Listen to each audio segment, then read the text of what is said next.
plus près de vous émission buy bég ci yéen te di leen yokk bànneex bégee di leen bégee xumbal ak xumbute ba mi di jot rajo Sénégal di leen jox xibaar yu wér te wóor di leen bégal saa su ne.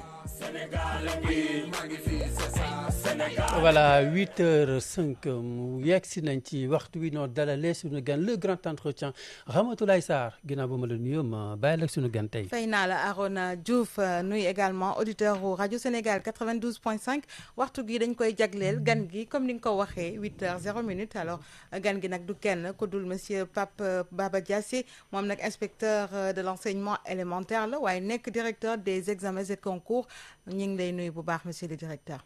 maa ngi lay fay bu baax. di la dalal ci Salam Sénégal. jërëjëf. mi ngoog prétexte bi nag li ko waral du leen lu dul ci examen bi nga xamante ni ñu ngi koy jublu di entrée en sixième ak CFE ndongo yi nag di xale yi fas yéene nag daal di utali ji nag seen mën nañu wax maanaam lijaasa bu njëkk mi ngoog alors tey jii ci xayma ñi ngi annoncé plus de 300 880 candidats ci jongante yooyu. waaw effectivement am nañu 300 880 ci xale yi war a jongante ci wolof ñetti téeméeri junni ak juróom-ñetti téeméer ak juróom-ñett fukk moom lañ am ren ci ay candidats ci lim boobu noonu boo jëlee limu jigéen ñi toll nañ ci téeméer ak juróom-benn fukk ak juróom-ñeenti junni ak ñetti téeméer ak juróom-benn fukk ak benn. donc boo xoolee da ngay gis ni jigéen ñi xaw nañu ëpp tuuti góor ñi. te booy xool lim bi également ren par rapport ak daaw nga koy méngale ci atum 2024 on voit également que lim bi tamit yéeg na tuuti. waaw ren sax li mu yokk bariwul torop mais chaque année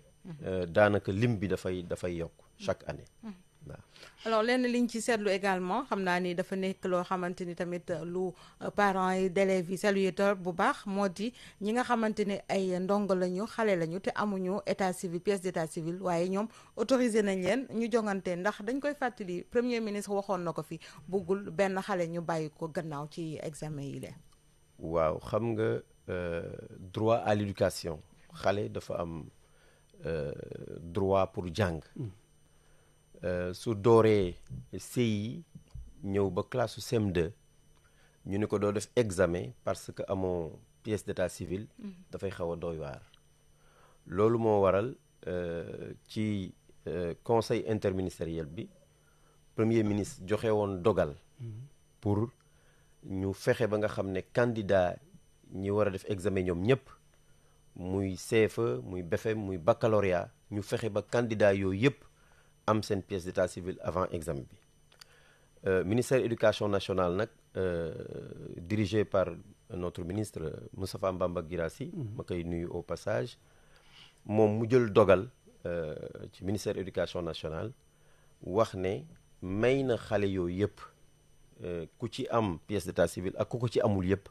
nga def examen bi donc fii may wax ak yow nii amul benn xale boo xam ne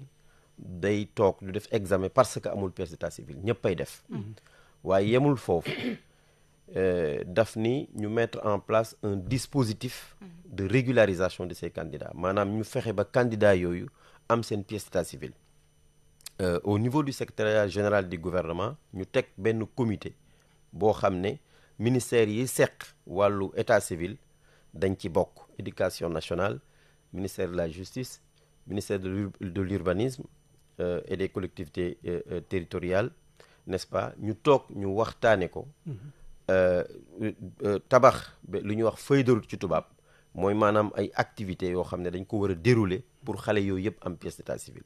ci biir activités yooyu gouverneurs yi ci lañ bokk préfet yi ci lañ bokk inspecteur d'académie yi ci lañ bokk ak inspecteur de l'éducation et de la formation ci lañ bokk ba waral na sax gouverneurs yi ñoom teg nañ ay comité n'est-ce pas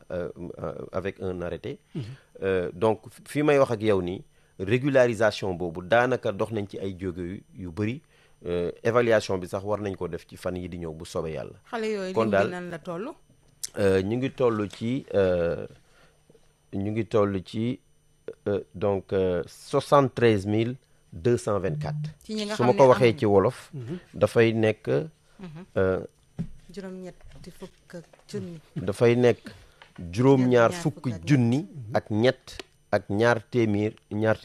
ak ñaar fukk ak ñeent. ñoo amul pièce ñoo d'état amul civil. pièce d'état civil waaw. ñu war leen a régulariser. ñu war leen a régulariser. waaye comme ni ma leen ko waxee. dox nañ ci ay jéego. te am nañ yaakaar ne fekki fan incha allahu rabbi ñoom ñëpp danañ am seen. c'est au niveau national wala. waaw c'est au niveau national. c'est au niveau national. alors yan pàcc ci diiwaan la loolu gën a fës parce que il faut que ñu xam loolu également. daanaka ci région yëpp la de. D'accord. daanaka ci région yëpp la parce que région bu nekk. teg nañu comité. inspecteur d'académie yi ànd ci ak inspecteur de l'éducation et de la formation yi ànd ci ak parents d'élèves yi ak tribunaux d'instance yi. n'est-ce pas gouverneurs yi bien entendu ak préfets yi ak maires yi pour mën a fexe ba xale yooyu yëpp am pièce d'état civil mais comme ni ma la ko waxee rek. ci wàllu examen bi moom amul jiixi jaaxa ñoom ñëppay def. incha allah léegi nag système de régularisation bi di dérouler en même temps. noonu lay demee. kon mën nañu wax jël ngeen disposition yu mat yëpp pour que xale yi dem ci seen examen ci jàmm ak salaam. waaw macha allah jël nañ matukaay yëpp. yi nga xam ne dina tax xale yi mën a ñëw def seen examen ci jàmm ak salaam. xam nga examen boo koy organiser. da nga koy organiser ci ñetti pàcc. sur le plan administratif. sur le plan technique mais également sur le plan matériel et financier. Sur le plan technique li ñu waroon def yëpp def nañ ko ci inspection d'académie inspection de l'éducation de la formation yi acheminement épreuve yi waaw très bien mais acheminement épreuve yi sax am na lu bëri lu ko jiitu mais acheminement épreuve yi daanaka yu acheminé nañ épreuve yëpp ñu ngi ko dooroon le 11 juin terminé ko lundi 16 juin bi passé. alors mais loolu dafa am lu ko jiitu parce que xale yi dinañ inscrire ci plateforme dañu am benn plateforme parce que dañu digitaliser maanaam xarala yu bees yi daf ñu permettre fi mu nekk nii dañu digitaliser tout le processus ca enrôlement ba inscription ba ca délivrance su diplôme bi tout a été digitalisé maanaam nekkatul manuel nga xam ne bu njëkk directeur d'école daan defar listam jël liste bi yóbbu ko IF ñu saisir ko bu ñu paree ñoom ñu jël seeni kii li ñu saisir noonu yóbbu ko IA saisir indi Dexco ñu dajale léegi amatul Anadol Anadol la tudd léegi man directeur des examens et concours mën naa toog sama bureau ubbi sama machine dugg ci plateforme bi xam académie bu nekk yan centre ñoo fa nekk gis candidat yi nekk ci centre bi dégg nga directeur d'école bi la même chose IF bi mën na ko def la même chose ba ci BFM bi sax bu ñuy def te loolu lañ bëgg a def pour CFE bi bu ñuy def examen bi notes yi bu ñu ko saisir dama koy gis man sama bureau dégg nga te loolu day gën a ci li ñuy wax ci tubaab fiabiliser day gën a rendre examen bi mu transparent dégg nga day tax aussi ñu am gain de temps maanaam liñ daan tardé dañ koy gagner léegi ci temps loolu moo waral daaw CFE ak entrée en sixième génnandoo ci benn bés xam nga bu njëkk dañ daan génne CFE ba pare toog 1 mois après dégg nga xale yi toog di xaar entrée en sixième doog a génn xam nga loolu pour ay xale yoo xam ne daanaka seeni at bariwul lool day xaw a pesant day xaw a diis trop ci ñoom diis ci parents yi parce que boo xoolee bu dee BFM bu dee baccalauréat résultats yi dañuy pare rek instantanément très bien maximum 10 jours résultats yi génn waaw alors tey dafa mel ni kon yéen digitalisation bi ngeen wax innovation bu majeure la mais dafa ñëw tamit ngeen fekk si njiitu réew mi ci wàllu digitalisation bi nga xamante ni moom la ootee waaw daanaka boo xoolee sax daaw ci conseil interministériel premier ministre moom moo joxe woon directive pour ñu dem ci digitalisation sécurisée de l'ensemble du processus ci noonu nag la ñu généraliser cette digitalisation là pour les examens scolaires pour CFE ak BFM te wax naa ko léegi ci biir digitalisation boobu daf ñu permettre ñu gagner lu baree bari naam defaguñu évaluation mais ci li ñu gis n'est-ce pas gis nañu wax dëgg yàlla dara du digitalisation c'est excellent parce que wax naa la publication résultats yi de façon simultanée l'archivage électronique des documents d'examen dégg nga dañ ko numériser boo xoolee léegi même ci wàllu diplôme attestation yi dañuy am QR code n'est-ce pas yoo xam ne dafay permettre authentifier attestation bi diplôme bi dem nañ ci te foofu lañ bëgg a dem sax résultats yi ñu koy envoyer xale yi par SMS waaw parce que ñu def nañ ko daaw ci concours yi n'est-ce pas mais dañ ko bëgg a dem ci examen yi boo xoolee aussi frais d'inscription yi paiement en ligne la dañ koy fay en ligne dégg nga waaw loolu tamit beneen kii boo xam ne ci lañ ko am alors pour rendre l'examen plus transparent aussi ce qu'on appelle la saisie contradictoire buñ te loolu moo daan tax examen bi sax jël temps parce que dañ daan contrôler notes yi toutes les notes dañ doon jël note imaginel 300 000 candidats ñu jël notes yi di vérifier benn par benn parce que li ko waral mooy examen dafa sensible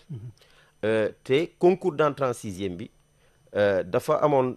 am na solo ci benn pàcc parce que ci lañ doon jëlee candidats yi war a def Mariama Ba ak Daara Rama xam nga kon notes yi dafa war a leer naññi warul am sikki sàkka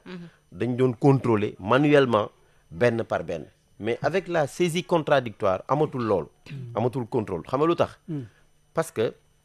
bu ñu la joxee xam nga candidats yi bu ñu defee seeni examen ba pare notes yi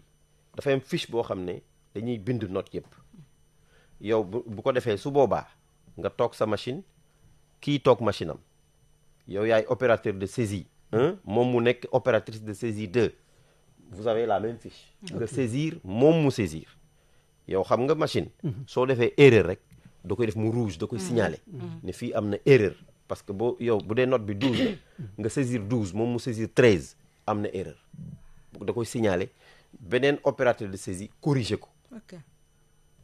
donc erreur on a presque supprimé la possibilité d'erreur dans la saisie des notes et dans les examens vous voyez donc loolu aussi non seulement day gën a fiabiliser examen bi mais day tax aussi ñu gagner temps li ñu daan def en 1 mois dootuñ ko def en 1 mois contrôle manuel bi ñu doon def noonu dootuñ ko def loolu moo waral ñu bëgg a dem sax léegi ci gestion du CFE dans le centre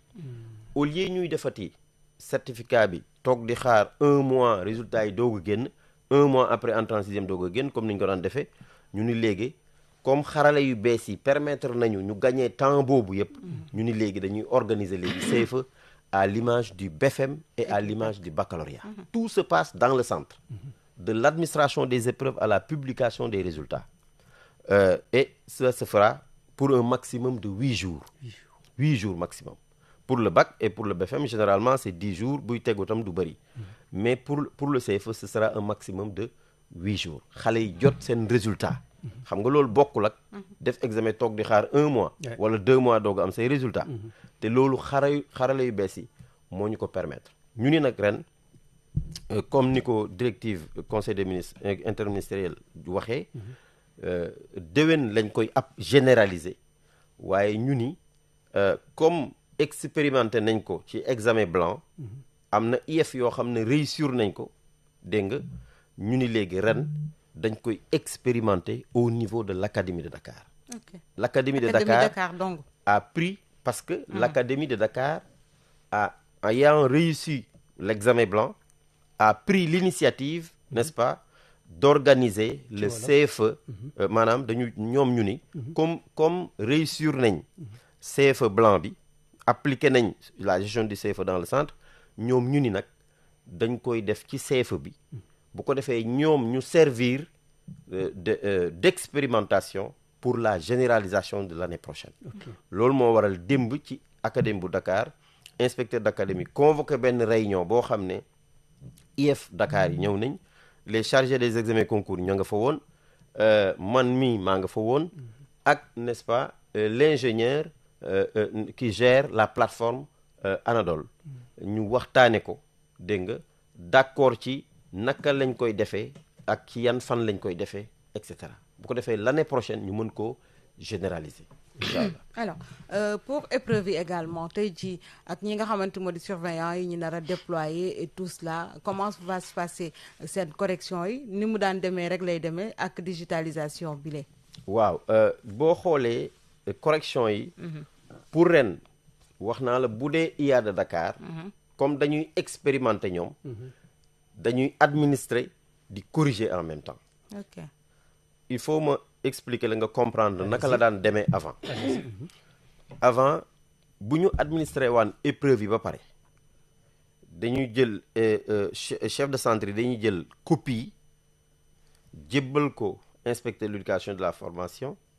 inspecteur de l'éducation et de la formation jébbal ko inspecteur d'académie. donc bu dee Dakar la copie yu Guédiawaye copie yu Parcelles Assainies copie IF yëpp day dem IA Dakar. IA dafay mettre en place benn commission bu ñuy tuddee commission spéciale bi ñoom bu ñu jotee copie yooyu dañuy contrôler xool ndax copie yëpp ñëw na nombre de copie bi ñu déclaré est-ce que réellement moo nekk sur place. bu ñu paree ñu def lu ñuy wax foliotage jeexital bi mooy copie bii nii. bu ñu koy jox correcteur bi dafay nekk anonymat maanaam copie boo xam ne amul tur amul sant amul dara bu ko defee correcteur bi buy corriger du gis ne ma Demba laay corriger wala Faatu laay corriger man damay corriger parce que jox nañ ma nattukaay buy wax ne xale bi su defee lii nombre de points bii la war a am fa laay yem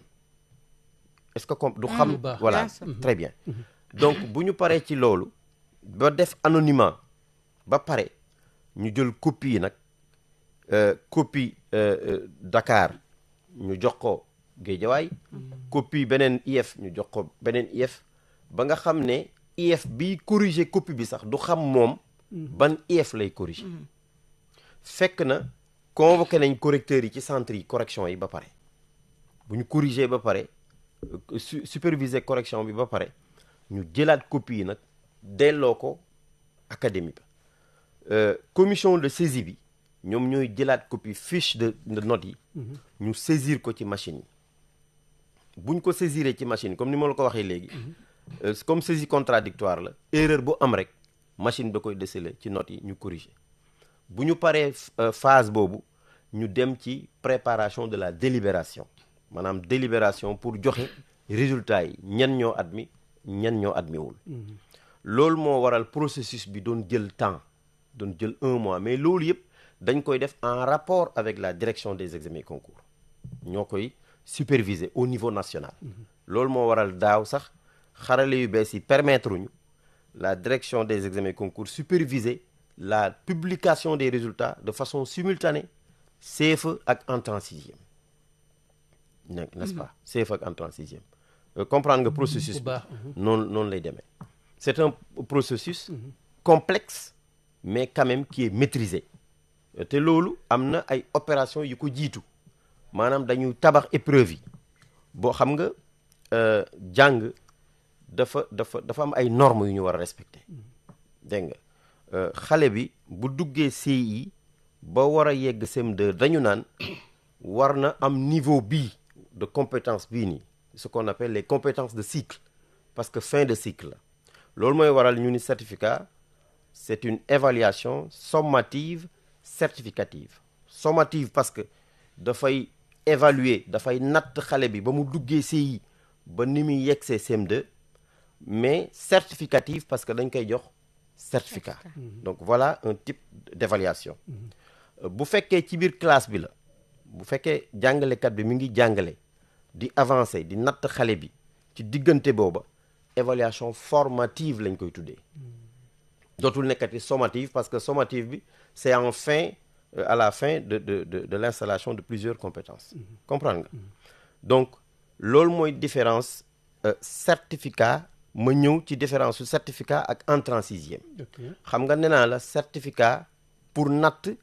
xale bi la ñu ni par rapport à des seuils de maîtrise parce que bu ñu nee CM2 bu fa yeggee rek seuil de maîtrise compétence yi la war a am ñu natt ko jox ko outil d'évaluation maanaam épreuve yi ñu leen di jox c'est un outil d'évaluation ñu natt xool ba xam ndax xale bi am na niveau CM2 bi li ñu fixé foofu bu ñu paree ci foofu ñu ni léegi entrée en sixième ci biir résultat certificat yi dañuy génne note yi nga xam ne épreuve facultative la génne éducation artistique génne EPS daal di point yooyu nag ñu compter ko wax ni te décret bi président de la république moo koy signé day wax moyen pour xale yi war a dem moyen par exemple sixième mu ni ci par exemple ci 300 000 bii nii à supposer que ñu ni 200 000 et quelques candidats ñoo war a dem sixième yaa ngi may déglu baax li ma wax donc boo xoolee entrée en sixième sur le plan pédagogique maanaam amul fondement pédagogique parce que pour que l'élève quitte un cycle pour aller à un autre cycle on n'organise pas un concours on organise un examen il faut nga déglu baax li may wax c'est-à-dire pour quitter un cycle pour aller à un autre cycle examen li ñuy organiser jamono yi ñuy def entrée en sixième parce que amuñu woon école yu bari amuñu woon jàngalekat yu bari ci cycle moyen moo taxoon état ni xaaral ma wax ni ci élèves yi man kat ñii laa ci mën a bàyyi ñu dem cycle moyen mais dama ne la sur le plan pédagogique fondement bi dafa des mais sur le plan juridique boo xoolee ci loi d'orientation dañu ne xale bi war na toog ci école bi 10 ans fukki at war na toog ci école bi fukki at ça veut dire que xale bi bu duggee ci juróom-benni at wala juróom-ñaari at ba 16 ans dégg nga warul génn école est-ce que yaa ngi may dégg baax li ma wax loi bi loolu la wax c'est la loi numéro 2004-37 du 15 décembre 2004 boo xoolee article 3 bis daf ni la scolarité est obligatoire pour tous les enfants des deux sexes âgés de 6 à 16 ans l'État a l'obligation de maintenir au sein du système scolaire les enfants de 6 à 16 ans loolu leer na ndax loolu donc mooy Ramatoulaye ndax mooy justifier tey jii ay baat yu jóg pour ñu ne entrée en sixième bi dañ koy supprimer très bien parce que expliqué naa la sur le plan pédagogique wax naa la ni pour nga jàll d'un cycle à un autre on fait une évaluation sommative elle peut être certificative comme le CFEE entrée en sixième concours la mais c'est élitiste xam nga lu tax mu élitiste mooy bu ñu bokkee classe mag yow ñu jàng ba pare ñu ni yow tu as le certificat am nga niveau kon pour dem cycle moyen dem sixième ñu ne la nag yow doo mën a dem parce que ñaari place kese moo am moyen kon yow da ngay toog est-ce que dégg nga baax li ma la wax dama ni ñun ñett ñu bokk classe CM2 ñun ñett ñëpp ñu am certificat kon ça veut dire que yow comme seuil de maîtrise bi ñuy natt ci yow am nañ ko ci yow waaye ñu ne la nag doo mën a dem parce que yow ñaari place moo am foofu xeetu injustice la très bien sur le plan pédagogique donc dafa am tuuti des mais sur le plan juridique wax naa la loi bi dafa am jafe-jafe moo tax ñu ni dañ koy supprimer dinañ toog waxtaane ko ak ministère éducation nationale xool naka lañ koy appliquer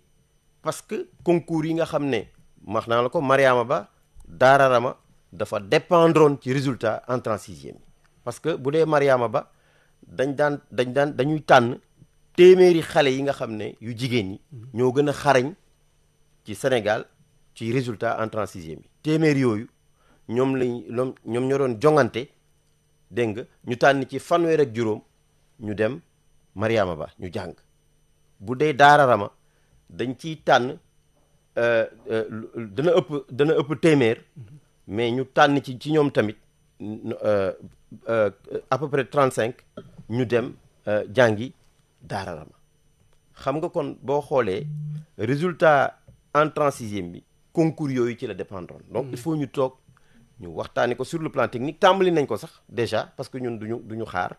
pour xool naka lañ koy appliquer.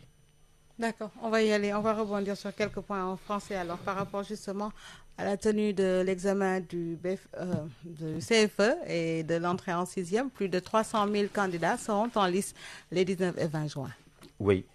nous avons effectivement 300 880 candidats, n'est-ce pas, qui vont démarrer les épreuves demain, donc dans les centres qui ont été choisis au niveau national. Et nous en avons 2018 centres au niveau national. Et par rapport justement à cet examen, il y a près de 8 880, si je ne m'abuse, ou bien 73 000 autant pour moi, un chiffre que vous avez annoncé tantôt, d'élèves qui ne disposent pas d'acte d'état civil. Effectivement, parmi ces candidats, il y a 73 224 candidats qui n'ont pas la pièce d'état civil. Mais quand même, je voudrais rassurer les parents pour leur dire que le ministre de l'Éducation nationale a pris une dérogation pour permettre à l'ensemble de ces candidats-là, n'est-ce pas, de subir les épreuves demain. En plus de cela, au niveau du secrétariat général du gouvernement, un comité a été mis en place, comité qui a élaboré une feuille de route pour aller dans le sens de régulariser l'ensemble de ces candidats-là. Et nous avons partagé cette feuille de route au niveau déconcentré, là où les gouverneurs ont mis en place également des comités régionaux et les préfets ont mis en place des comités départementaux pour que non seulement on puisse identifier ces candidats, et c'est ça qui nous a permis d'identifier ces candidats-là, mais comme je l'ai dit, la plateforme nous a permis rapidement d'identifier l'ensemble de ces candidats-là, de mettre ça à la disposition de l'Agence nationale de l'état civil, qui à son tour a remis ses listes au ministère de la Justice, qui à son tour a remis ses listes aux tribunaux d'instance, et que donc les IF, en relation avec les inspecteurs d'académie et les parents d'élèves, constituent le dossier pour aller déposer au niveau des tribunaux d'instance afin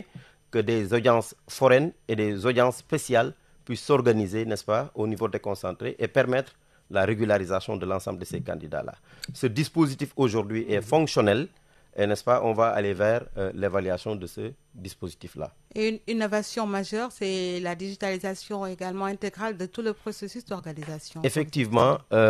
nous avons pu réussir l'année dernière, sur instruction bien entendu du Premier ministre, à l'occasion du Conseil interministériel, la première que nous avions organisée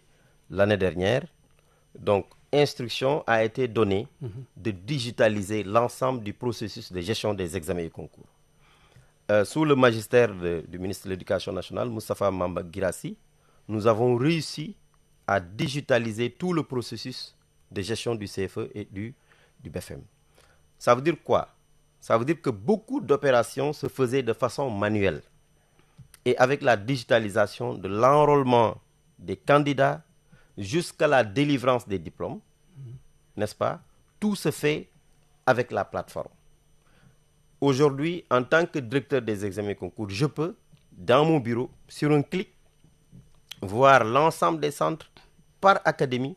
l'ensemble des candidats par centre. Je peux entrer dans les centres. Donc, l'inspecteur d'académie peut faire ça à son niveau, l'IF peut faire ça à son niveau et le directeur d'école peut le faire au niveau de son école parce qu'il inscrit ses élèves à travers la plateforme dans son école.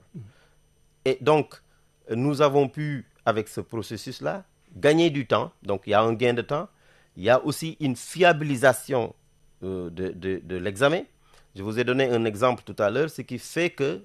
que on sortait les résultats un mois pour le CFE, peut-être un mois encore pour l'entrée en sixième, après la sortie des résultats du CFE. L'année dernière, nous avons pu sortir simultanément les résultats du CFE et de l'entrée en sixième grâce à cette